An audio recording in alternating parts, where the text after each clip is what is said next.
Hello, it's the File News Show, and I'm your host, Ryan Selvy. Today on the show, we've got Getty opened up their collection to the public domain. Ali Forsyth gives us insight into teaching us how to make your footage look more professional. The Impossible brand gets a rebrand. The robots are getting smarter.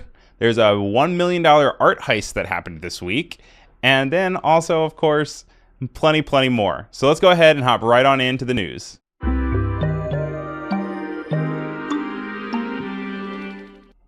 So the royal family tried to quell conspiracy rumors with a Happy Mother's Day picture, but it backfired when people noticed how heavily manipulated the image was. The royal family has since claimed that Kate Middleton edited the photo herself, and in a statement to X, Kate Middleton wrote, "Like many amateur photographers, I do occasionally experiment with editing. I wanted to express my apologies for any confusion the family photograph we shared yesterday caused. I hope everyone celebrating had a very happy Mother's Day." The thing is, it was a little weird to think about the princess doing some of her own video editing.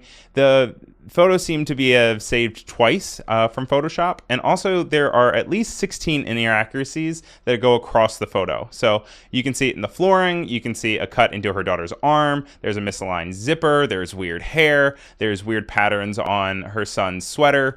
There's a lot that's happening, and it's a thing that we are getting more used to seeing, like artificial intelligence and editing in photos, but it's really weird considering that the princess has been seen in a few months, and this was their kind of solution to say the princess is all good, but then they had this editing of this photo, but then nothing has come from the photo since. So it's really weird to kind of see this new relationship we have with photos, even if they're coming from the official source and they might be edited. It's just been a really weird thing to follow. Make sure you go and you check out the photo for yourself. You can see all the different little spots where you can find some photo editing. And I'm really interested to see how this is going to go and roll out into the future. Next up, we have TikTok and some code that reveals that TikTok is releasing a photo app that might be on the way. The Spa Android blog reported earlier this week that they discovered code in the recent APK file, and an APK file is an Android package kit, and it comes with apps to developers to show you how you're going to work with the app, and it shows that TikTok is working on a pictures app, which kind of sounds like how Instagram copied TikTok, and now TikTok is going to try to copy Instagram. It already supports photos in the native TikTok app, but this suggests that there's a whole new app entirely. And TechCrunch actually also jumped on the story, and they reported that they also found language in the code that said, whether you're a world traveler, food blogger, or simply enjoys sharing what's going on in your life, TikTok Photos is our all-new photo sharing platform dedicated to helping creators like you reach other like-minded people. TikTok Photos is our all-new photo sharing platform where we've made it easier to enjoy and discover photo posts. The APK also included an icon of the new service, which you guys can see right over my shoulder. Before we hop into our next story, I do want to say hello to everyone that's in the chat. Hello to Poppy Richardson, Ryan Toon, and Voodoo Val over on YouTube. Also, we are simulcasting to Behance at the same time. We got plenty of people over there. So I want to say hello to Keys. Thank you for being here as always. And I just appreciate that Bruce is here and Oliver as well. We also have Voodoo Val over there as well. Yesina, Jack, Kendall, Alejandro. Thank you guys for being here. And if you're watching the replay, hello to you too. I promise I'll move on so you don't have to listen to me say hello to all the different people in chat. Next up is some news coming from ArtNet. They released the most searched artist in 2023. It's part of their intelligence report that they released that goes over a bunch of different statistics for the year ahead. It's a 72-page document, and it's available for free online, so you can check it out if you want to. I'll be linking to it in the show notes if you're interested in checking it out. It explores lots of cool data around art and art sales. It compares the most searched artists from 2023 to 2025. You can see that Pablo Picasso has held the top spot for almost 20 years now. And there's lots of familiar names on here like Andy Warhol and Chagall, but you can see that Yayoi Kusama, who is the artist that is the polka dot artist that has a bunch of little dots, also very known for her infinity rooms, has jumped all the way up to spot 3, where she wasn't even on the list previously in 2005. The one thing I will say is it is a lot of information in this really cool document. You're not going to probably sit down and read through it all at once. It's fun to go and pick through. And I would recommend, just if you're looking for something to do, to go check it out, because anything that you pull from it is going to be new information that is cool for you to learn. In some interesting news that I was surprised I didn't hear about elsewhere, there were 48 pieces stolen in a $1 million art heist in Italy. Some people are estimating it at 1.3 million. And this comes from Joe Lawson Tancred for ArtNet. Paolo Malingo Sosto, who is the president of the Authentication and Cataloging, said a gang of thieves broke into the museum at around 5:30 a.m. on March 6th and stole all but one of the exhibits from a show dedicated to the 20th century Italian sculptor Umberto Mastroianni. Nearly 50 pieces were stolen, and the thieves entered the museum, which sits with an amphitheater on the Vittorio Dagli Italiani estate, via a bathroom in one of the dressing rooms. The sink was uprooted using a sledgehammer, leaving a hole in the wall that opened it into the museum. Once they got in, they used the same sledgehammer to smash the glass and take what they needed. There is no one that has been arrested at the time. I don't know if they have any leads on it. But if you're thinking Mission Impossible is still happening, it's still happening, but this doesn't have any lasers or, Tom Cruise hanging from the ceiling. And speaking of high-tech stuff, there is this crazy video that's been going around this week, and I edited it down just a little bit for you guys to be able to see it. But this humanoid robot was unveiled on Wednesday via Twitter or X, and it uses OpenAI's large vision language model in a humanoid-shaped robot, and the robot is able to talk and respond naturally at the same time. In the video, it's able to articulate what it sees, and then also is performing actions while it's talking, and it can provide an apple to the tester when prompted, "Can I have something to eat?" It's able to multitask, it can pass objects between hands, and it even, you'll notice here, says and stammers to sound a little bit more human. It's very interesting to watch. So they uploaded it at natural speed with no cuts. For the sake of this show, I went ahead and I cut it down a little bit. So we're going to take a look at that real quick, and you can check out the full video if you want to see it unedited and for all the other parts. So let's check it out. Hey, can I have something to eat? Sure thing.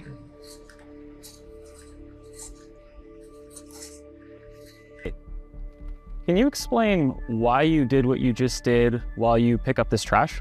On it. So I gave you the apple because it's the only edible item I could provide you with from the table.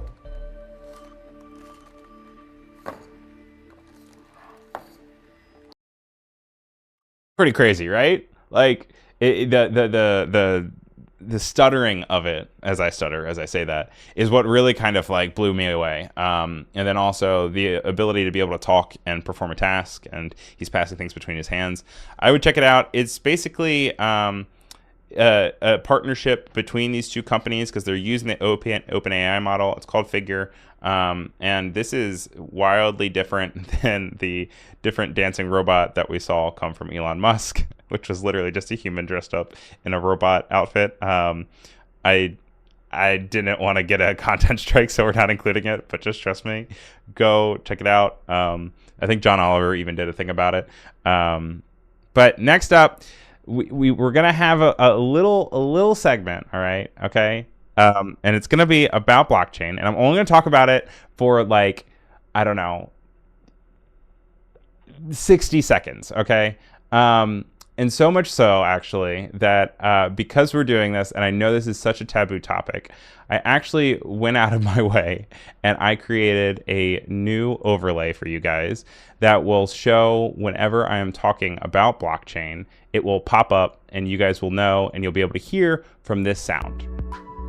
Okay, so we're doing it in a way that if you hear this sound, you can skip through it. You don't have to listen to it.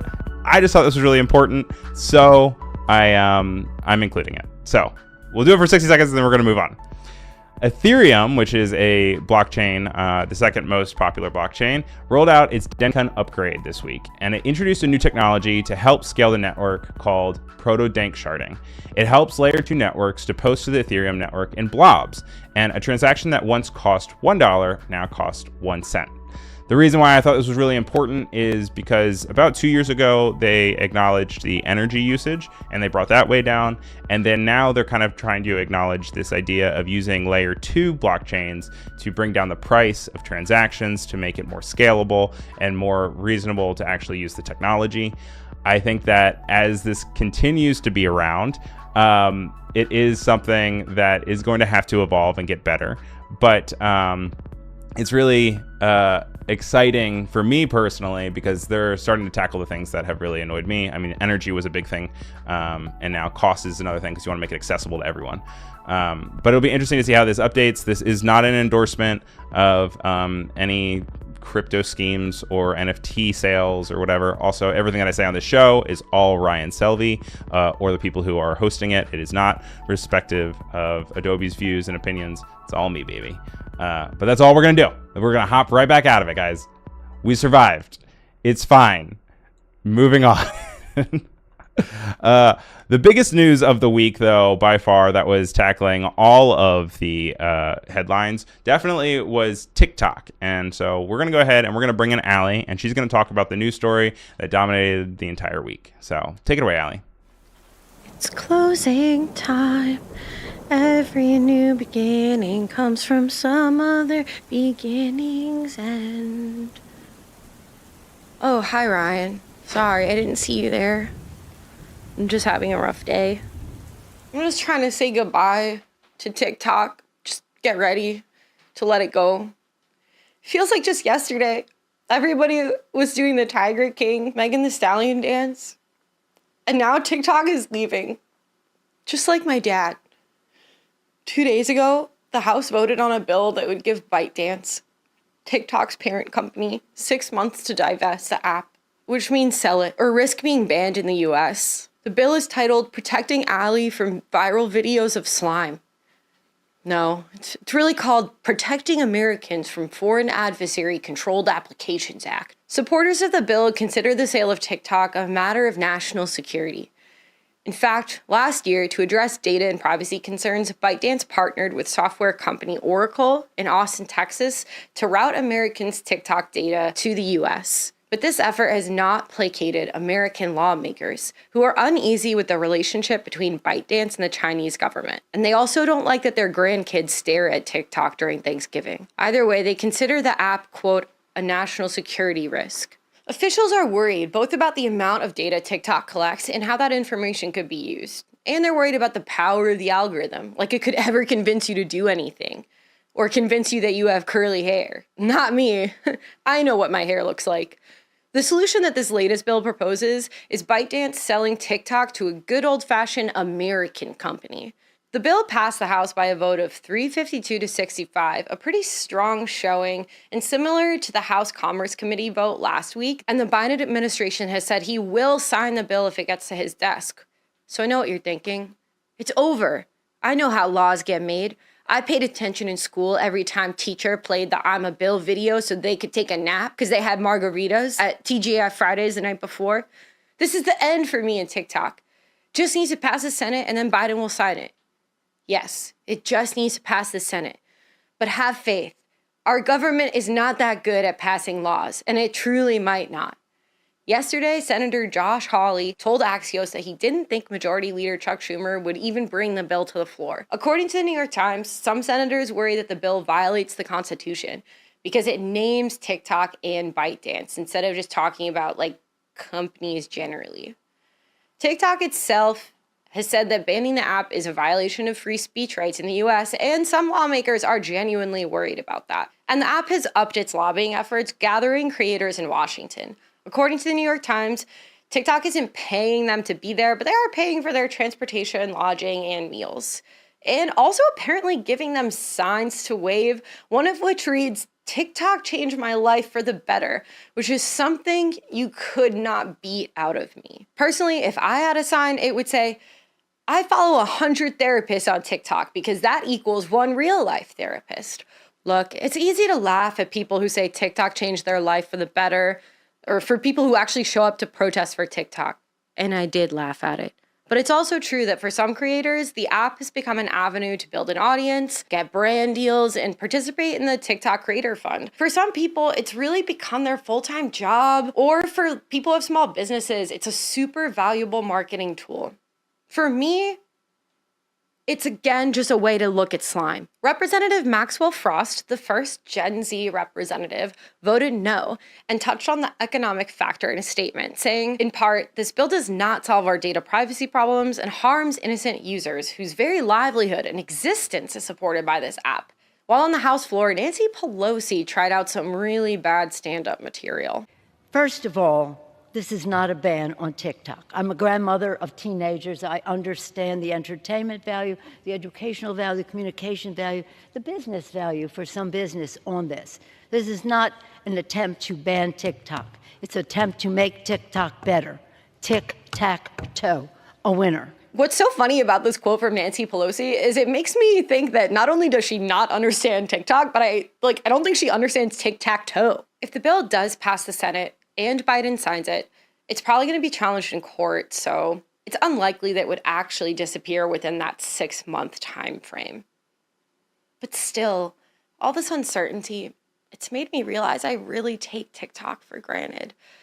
I try not to spend too much time with it. I try to spend time with my loved ones and look them in the eyes when they're talking. But I should really be focused on the app, because we just don't know how much longer it's going to be in our lives. I think I'm actually going to go and scroll. For now, follow me on TikTok. Back to you, Ryan. Thank you, Allie. A delight as always. Really interesting to see that unfold. Also really interesting to see how many of the people that I follow through podcasts or on social media have different opinions about it. And I'm trying not to shout all of my ideas. But it is really interesting to see how passionate people are about this topic. So I'm sure that we will hear more and more about it. Speaking of podcasts, though, remember that this is a podcast and that I take this episode and I upload it to all the places where you can listen to podcasts, and that way you can listen to it on the go, or if you can't catch the live, you can always catch the replay here on Adobe Live on their YouTube page, but you can also listen to this on Spotify and watch it on Spotify, as well as Apple Podcasts and everything else. That's all the news that we have for the news section for today, but let's go ahead and hop on into our next segment, which is Thoughts.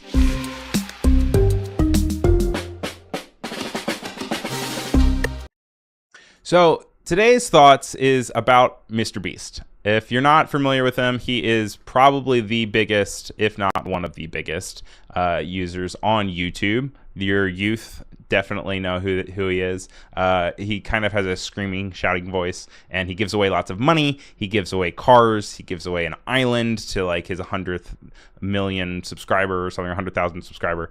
And there was a new article that came on Polygon.com, and it was written by Patricia Hernandez, and it chronicles the shifting landscape of YouTube and an assessment of James Stephen Jimmy Donaldson, better known as Mr. Beast on YouTube.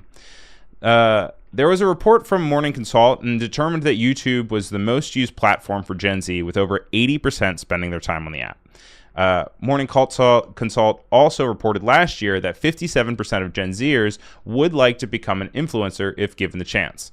And before you roll your eyes and say, oh, Gen Z, actually 41% of older adults that they also surveyed would also opt into the career path. So it's not just a young thing, but it does show you how it is only increasing with time. That might also be a thing, though, when you were to ask someone when they were younger if they wanted to be a pop star, they would say yes. And now, obviously that wanes off because you realize all the things that come with it. But that's what I wanted to talk about, because in this article that is on Polygon.com, and I'm going to make sure that I go ahead and I also link to it, but it is behind me.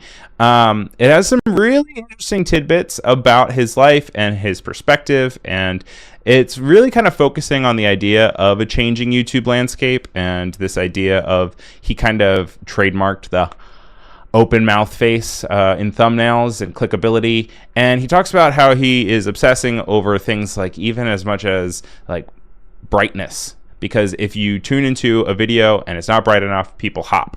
And basically he has started to create content for the platform and just the platform, not for himself.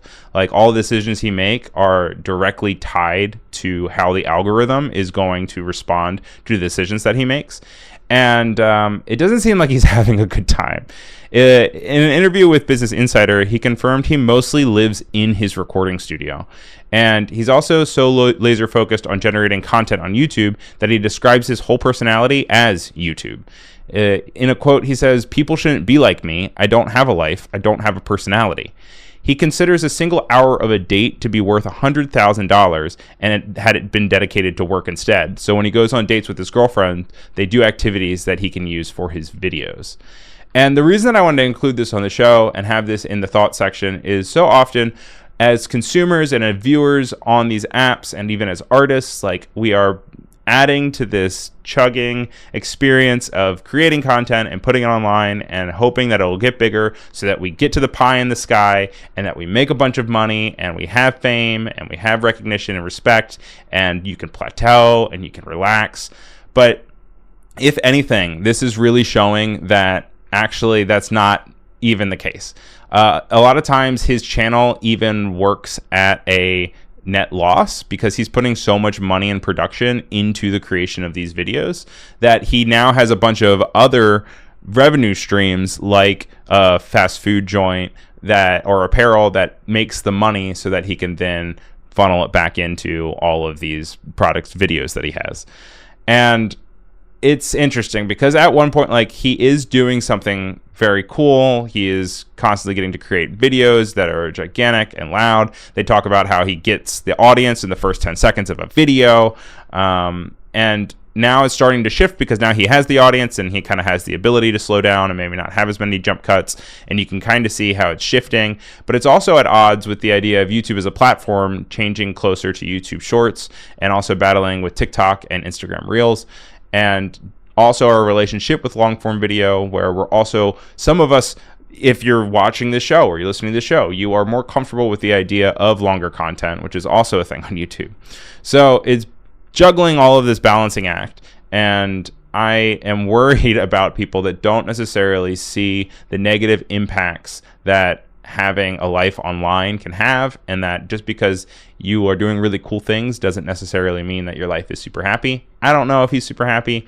It kind of sounds through this expose and this writing that he is not happy. That's kind of what I took away from it. But I would love to hear what you guys think. And if you think, is Mr. Beast happy? Do you think that there is a way to be super successful online and not have it take away your life? Is that pipe dream an actual realistic dream, or is it just something that we kind of all fantasize about, but in reality it's just not realistic?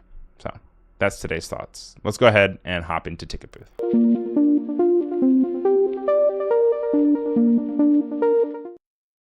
Also, real quick, before we hop into Whitney Biennial, which is right over my shoulder here, I do want to read some of the comments that are in the live stream chat, just because they add to the conversation that we were just in with Mr. Beast.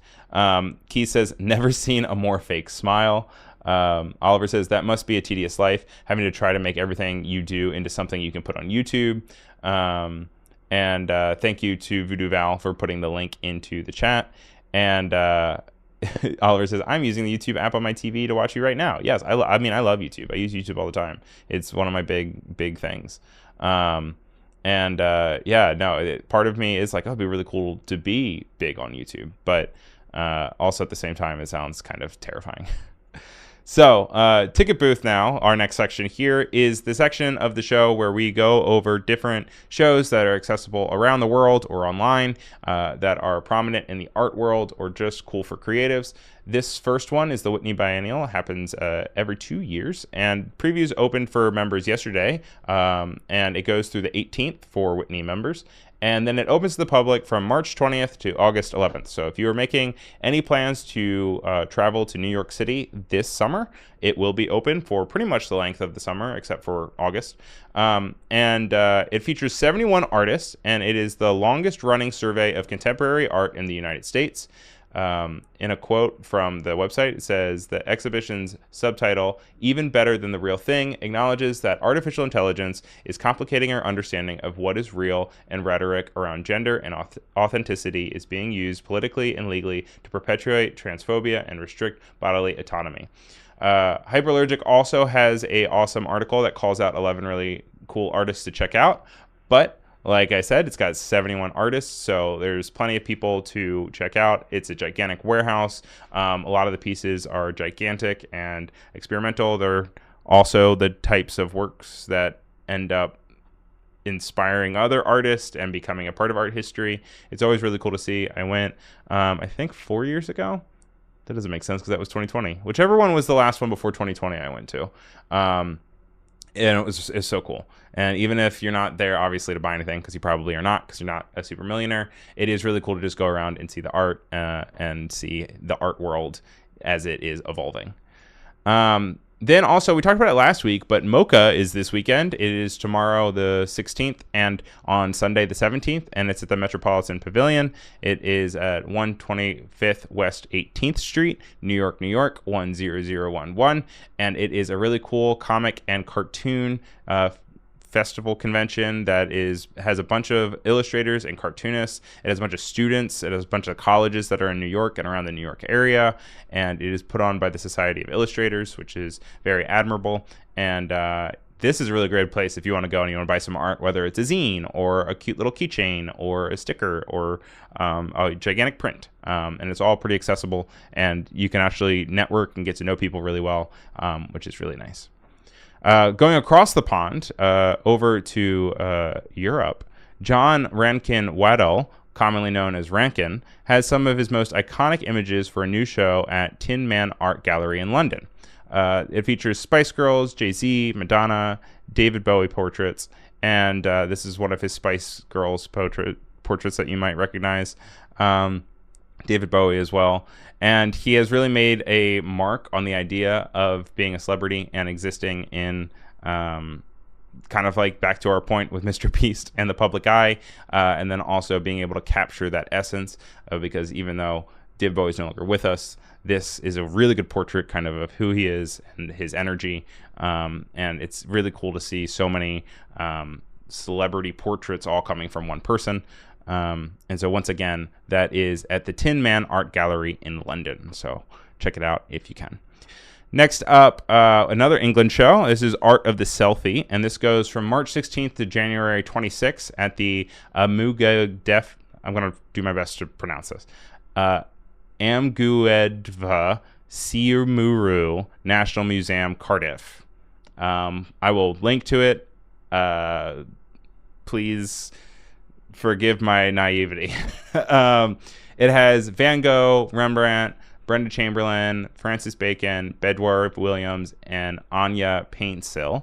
And it is reimagining and reapproaching the idea of what it is to have a selfie, because selfies obviously are self-portraits in their own way. But over the years, even before we had cell phones, even before we had like TikTok or Instagram, it's all things that are kind of representations of ourselves and showing the world how we want to be represented. And so this is taking paintings and portraits and photography and knitting, and it is putting it all together and trying to explore the art of the selfie. So check that out. But that's all we have for Ticketbooth. We have a lot of cool resources for you guys this week, so let's hop on into resources.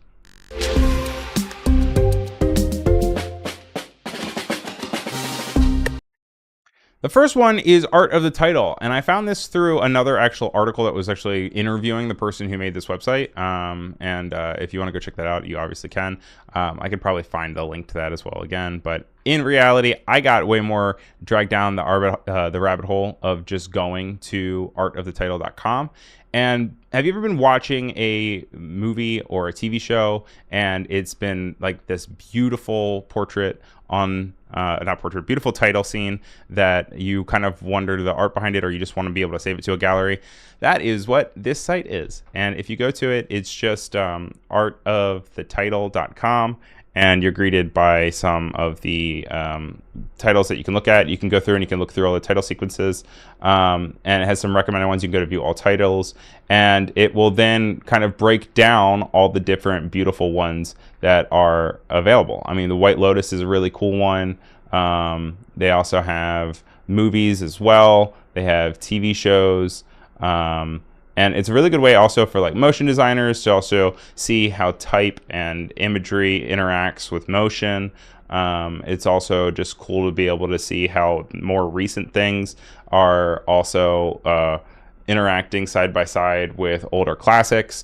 And if you're kind of in a rut and you're looking for something, go check out artofthetitle.com. And really great resource. They have a bunch. I mean, I can just scroll and scroll and scroll and scroll and scroll and scroll. And if you can't find it, I'm sure it'll be on there soon. Because look, I'm just going and we're scrolling. Art of the Title. Check it out. Next up, we also have another really cool resource for you guys. It is the Getty Museum. And the Getty Museum is actually recently updating all of their rights to be Creative Commons 0. They posted a really cool story about it, so I'm going to go ahead and actually just play their video. And then if you guys have any questions, we can also hop in. We're giving away free art! Oh, thanks. Hey!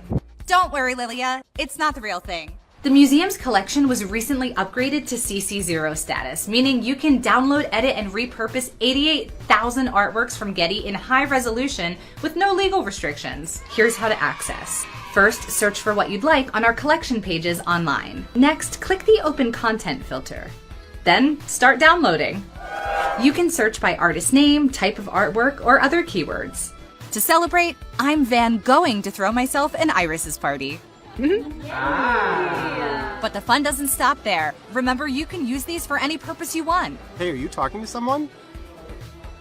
Want to hang a Monet in your home? That's cool. Lovely Venus on leggings. Love that. Bernini on a bandana. Beautiful. Cezanne car cover. Cool. Anything you find inspiring is yours. Want to use our art in your movie or TV show? Go ahead. Want to use our art in your art? That's great too. Head to getty.edu/art/collection because they're giving away art for free. So you can check that out. It's also interesting to see that they're like, you could put it on a car wrap. You can use it in your movie. It's nice because CC0 literally lets you do whatever you want with it. So it's a great resource to have. If you want to incorporate it into your art projects or your design projects, know that that is now another place where you can get free artwork. Next up is a tip that's coming from Lifehacker, and it's going over the idea that, have you ever gone onto Google and you search for something and you are unable to find what you want because you type in like pony and then it basically takes a bunch of synonyms and moves things around, and then all of a sudden you're in like a seesaw section. The thing that they even used was in their example was something to do with searching with the letter K, and somehow they got into 401k and it pulled out information. It's happening more and more with the idea that AI is now flooding the internet with both content and words. And so you used to be able to go in and just use the little quotation marks that would then say, this is the exact thing that I want to search for. Unfortunately, in recent months, that has kind of begin to not be as reliable. If you want to, they share the tip that says you can go in and actually turn on this verbatim mode right under the all results drop down when you go through. And basically, if you are searching something and then you can see all the different kind of filters and tools, if you go all the way over, you can switch from all results over to verbatim and it will fix it for you. And then another directory, design directory we have for you is the 404 page not found directory. This is very similar to Art of the Title, but rather than actually being titles that are on TV shows and movies, this is instead the wonderful places of 404 pages. Basically, if you're not familiar, 404 is the error code that you get when they can't find something in the directory on a website. And this could easily just be an ugly website, but a lot of times they end up taking it and turning it into a little Easter egg, a little piece of digital treasury that you can go and have some spunk to, or have some personality that adds more to your brand. And And there's just really cool things here that you go in, and when you click into it, it'll actually bring you to it. Like this one, you know, off of wolfolens.com. Just has little goldfish swimming back and forth. And this is just what you would naturally hit if you were to go onto a website and hit the 404 there. It, just like the other one, has plenty of examples for you. I think it is continuing to grow. They have tags so you can look at unusual layouts. A lot of them have like animations. Like this one, you can move around with your cursor, and as you move your cursor, it moves your perspective as you fly through the 0 of 404. Whereas other ones just are kind of like dark and dealing with these waves, which is nice. But different ways to just kind of still entertain even when you hit an error. And the idea of it all is, as they describe it, a place to find all those lost pages worth finding. And when I went to their About page, they also had another thing that said 404 pages are where joy and errors meet, which is cool because I think it's a really strong interaction and something to play with, of the idea of like, this is going to be a frustrating moment for the person that is experiencing whatever, whoever is landing on this page, but you can take that opportunity to take that frustration and make something cool out of it, so that even though it's a negative, there is still a positive to pull from it, which is always really smart. And then, as promised, I was saying that we were going to get a cool little tutorial about how to make your footage more professional. I found this on Instagram. I reached out to her and she said it was cool if we included it. So let's go to another alley to check out how to make your footage more professional. So making your footage look more professional. Let's talk about 3 ways that you can do that, regardless of what camera you're using. Number 1 is zoom. When you zoom in, you're going to compress everything. It makes it look more dense and much more dreamy. So this shot right here is shot on a wide lens. It's 24 millimeters, and it's comparable to the standard lens on your phone. Now this shot was shot on an 85 millimeter, which is technically zoomed in and equivalent to about the 3 times zoom on your phone. The second is by using movement, and I don't just mean swinging your phone around. You want to put your subject in the center of the frame, then start moving your body around the subject, keeping the camera steady and the subject dead center. And third is slow motion. When you shoot at 60 frames per second, you can slow everything down to 40% while retaining a smooth outcome. Slow motion helps everything look more stable, and it allows the viewer to live in the moment just a little bit longer, which subconsciously just makes everything a bit more dreamier. Thank you to Ali for letting us share that. I think that it is really simple things that everyone can do, especially it doesn't rely on super expensive equipment. It is all the idea of just being able to consciously think of editing while you are filming things rather than just filming it and being like, oh, well, fix it in post. So simple ways. Check out her whole page, Ali Forsyth, and I will link to this in the description as well. So it's just exciting. Everyone's saying alleys are everywhere. Alleys up in here. Also, hello to Ali Rodgers, who is also currently here, who was previously the one that was talking about TikTok. So that's all we have for resources. But then next up, we have hyperlinks. And I have 2 cool new apps, which are not hyperlinks, but it's close enough.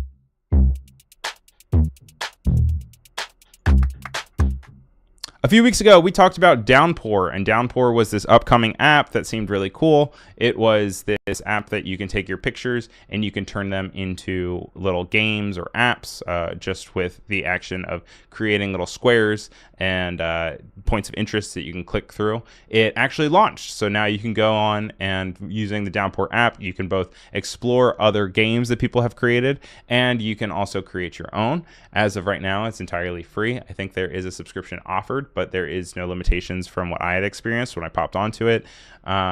It is for both iOS and Android, and it is something that I need to take time to learn because I just saw that it launched. I either saw it yesterday or the day before, and so I hadn't had time to actually sit down and learn it, but I did have time to flip through some other people's, and people are having fun with it. I at first was kind of like, why is this any different than a Snapchat story or Instagram story?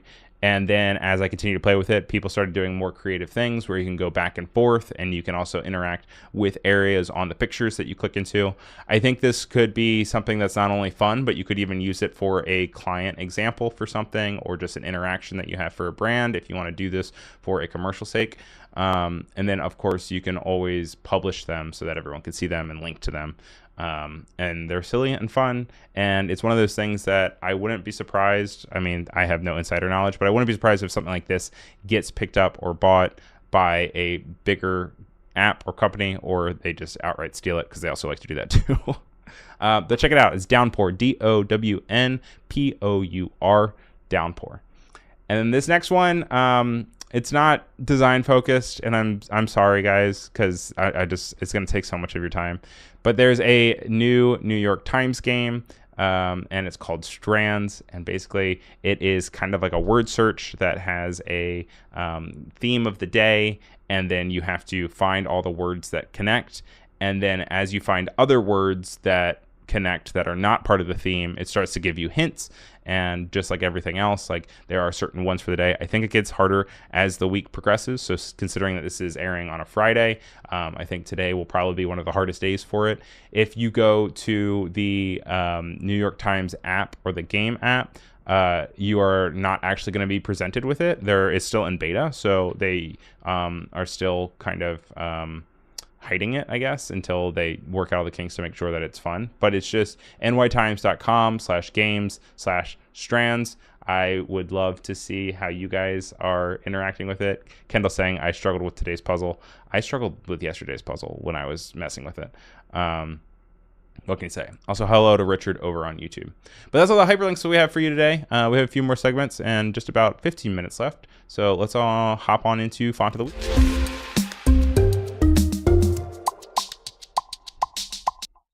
Font of the Week this week is Avery PE Variable, and it's designed by Slava Jevsinova, and it's from the Rosetta Type Foundry. It's a variable font, so you can make it the exact weight you'd like for it to be. That means that it's not just like hairline, you know, thin, light, regular, book, medium, bold. It's like you can bring it up to 0.07 and 0.08 and 0.095. Like you can create it and it'll expand and compress. It is really pretty. It is a good alternative in my idea for like an alternative to Bebes, which I feel I see way too much. And from the Foundry's website, it says Avery is a gently condensed sans that challenges convention. It wears expressive details like a low optical center, wide horizontal crossbars, and lettering inspired touches to the diagonals and terminals. Tall with broad shoulders, it is easily spotted from afar. Avery was inspired by the lettering work of Czech designer Jaroslav Benda, a lesser-known treasure of mid-century graphic design. If you go to their Foundry website, you can find this really cool lookbook that they have where they show you how it works and how there's a bunch of different kind of activations and the way that you can kind of place it all around. These are right here are ones that are actually from Typekit, because if you are an Adobe subscriber, you have access to this font for free. You can just go to Typekit or Adobe Fonts. I don't think it's even called Typekit anymore. I think it's just called Adobe Fonts. And you can activate the font, and then you can use it wherever you would create other stuff, because it's commercially available for you through Creative Cloud. So that's pretty cool. And that's the Font of the Week. Let's move on to Rebrand. And I'm really excited to actually talk about this one. So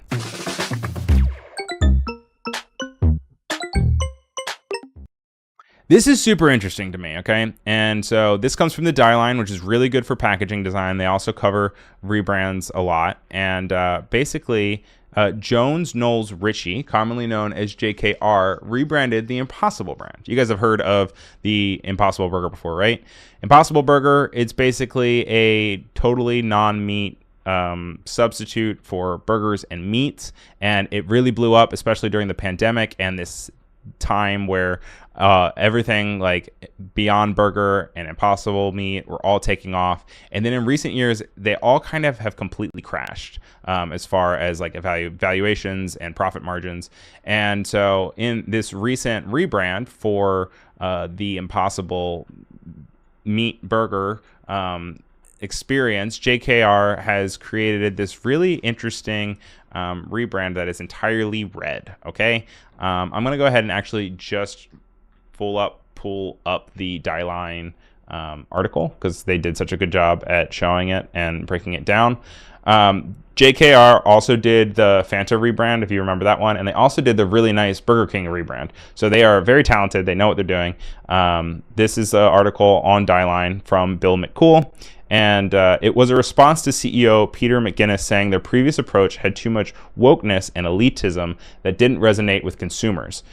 Sales for Beyond Meat and Impossible Foods have been rapidly declining, as I said, and Impossible Meat uses heme, which is a iron-rich molecule existing in plants to make the fake meat bleed. So it still bleeds red in a way that you would be familiar with the idea of blood coming out of actual meat that you're eating. And this idea is represented in the new all-red packaging, and it is getting rid of all of the greens and unnatural colors that they used to have. You can see here with the before and the after, they have purples in there and pinks that you normally wouldn't see with foods. And now it's entirely red. And another really interesting is they're really honing into this red so much that they even have different reds for different ways of cooking it. So they have the rare, medium, well done, and charred in the same way that you would cook actual meat. And then their typeface is called Sans Meat, which is just so ridiculous and funny, and also respectful. I'm like, okay, it's good. It's good. And for a quote from the article, it says, I'm not so sure being too woke had anything to do with Impossible's downturn, but I do think they were a brand with a lot of buzz that everyone simply had to try. Could it really taste close enough to beef? Once that hype was gone, there wasn't much plant-based meat left on the bone, and the company's selling point likely became climate change. And for many Americans, that probably doesn't sell on the 4th of July grill. So they ended up going with this new approach, which is all red, very meat-heavy, very meat-focused, and it's also very inspired, as they said, from the kind of typefaces that you would see on like butchers' signs and handcrafted signs. And it's really effective in that way, and it looks like a meat brand. I mean, it's really heavy on the red. At first, I thought that it was kind of a bummer that they got rid of all the other colors, but now that I'm looking at it more, I do think that it's very successful. I think that some of them, like over here, especially right here, the burger patties packaged in this way feels very processed to me, and I don't necessarily think of that as like approachable. But that said, it does make me think of like, I don't care what a hot dog is made out of. If I can make it not be weird, gross meat, I would like to eat it. So I would totally probably buy an Impossible hot dog. I've had Impossible burgers before. I still eat hamburgers. I would like to cut them out for flurry of reasons. But this rebrand, I think, is very successful. I am hoping that it works for them because I think that it's important to have different options. Especially for the environment. It turns out it's not that much healthier for you. That it has processed situations just like anything else, but red meat's also not good for you. So like, I don't know what the comparison is. They definitely, Beyond Burger tried to really hone in on the healthier thing by saying that it had less fats and stuff, but it'll be interesting to see. What do you guys think? Do you guys like it? I think that is very pretty. I think it's smart. Apurva PR in the chat says, how much time before we experience sans vegan, sans cream, sans butter, sans peanuts, sans burger? Bruce is saying they look like Lunchable packets though, which I think is valid. And they do kind of look like Lunchable packets. Which I don't know if that's a compliment to Lunchables or if that is a dig at the Rebrand. Barbara says salad on the grill? I don't know. And Kendall says, I usually only eat Impossible and other non-meat ones at restaurants. Otherwise, I just call the dish what it is when I'm at home. Mushroom burger, soy burger, etc. Yeah, when I was talking to Allie Rogers about it when we were going over this story, she was saying, yeah, I think I just realized that I like bean burgers. Like, why go the extra mile and the extra step to have something fake when I can just have a bean burger? So it's something they're going to have to continuously fight. If you guys know me personally, you know that I'm excited about lab-grown meat one day. But until we're there is this in-between, and I'm too picky of an eater to be completely vegan.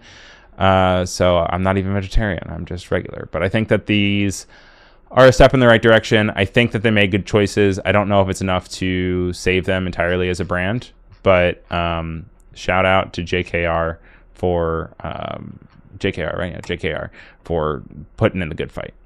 And that is Rebrand for this week. The one last section that we have is Spotlight. So let's go ahead and hop into Spotlight.